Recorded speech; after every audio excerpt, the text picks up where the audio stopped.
This is TWiT. So the Mac Pro Teardown is on iFixIt. Wow, I'm surprised they spent the money. You don't really need to tear down a Mac Pro, do you? I mean, it just kind of... It's pre-torn. It's pre-torn.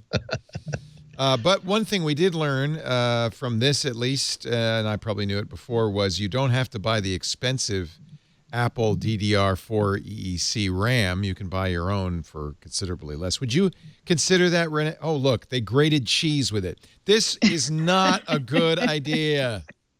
What kind of cheese? That's what I want to know. Yeah, but how much fun that must have been. I would say it looks like cheddar. This is why there's going to be a class revolution in this country. You spend all your money on these computers and, let's grate cheese with it. Well, how about you give that cheese to someone who needs food? That's why there's going to be a revolution here. I think that it actually would have done a pretty good job on Parmesan. By the way, no, you need 5-dimensional cheese. That's clearly a 5-dimensional grater. I think this is the video we've all been waiting for.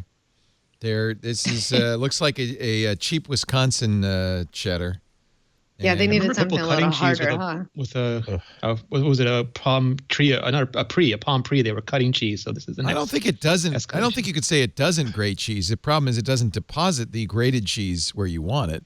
Yeah, it keeps it in the hole. This is just a terrible thing to do to a Mac Pro. Also, you can't return it now. I hope they realize that if they tried to, if that was their scam. And I'd like to confirm that it was cheddar. It is, yeah. It is a beautiful orange cheddar. You know, cheese is not naturally orange. Just want to tell you that, folks. Yeah. They used it as a pretext to recommend their Halberd Spudger at $2.99 for cleaning the cheese out of the holes.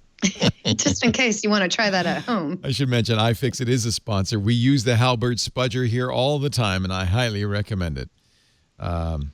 What else did we find out? I mean, it's like you can't really say it's a teardown.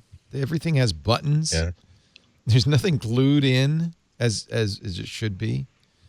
And did we anything else you learned in here? Would you, Rene, recommend getting cheap RAM or getting the Apple RAM? I mean, I think it really depends on what you want to do with it. Again, like there's a bunch of my friends are all buying Mac Pros right now. With the kind of work that they could do is very easily doable on an iMac Pro, even a MacBook Pro. And for them, saving the money on the memory is, fine. It's great. Not what they're doing. But for some people who are buying this, they're not paying for it. Their studio's paying for it. Their clients are paying for it. They have $85,000 cameras, $200,000 cameras. Everything their lights are $100,000. And just buying this and buying 10 of them, having them shipped from Apple, they're just going to take the package deal. So I think for real, I don't want to call them real. For the kind of person that Apple built this for, they were probably just going to buy it from Apple, or they're going to buy in bulk from someone. I think for other people, save every penny you can if it's just an aspirational purchase. Popular Mechanics had an article on the fans. The thermodynamics behind the Mac Pro, the hypercar of computers. This is actually something Apple's been talking about for a while, but they designed these fans. They were actually influenced by, they interviewed Chris Lichtenberg, who's a senior director of product design. He is also a pilot, flies a Beechcraft Turbo Bonanza. He said they couldn't use off-the-shelf fans. They would be too loud. So they're randomizing the blades, the blade pass frequency, so you don't get harmonics.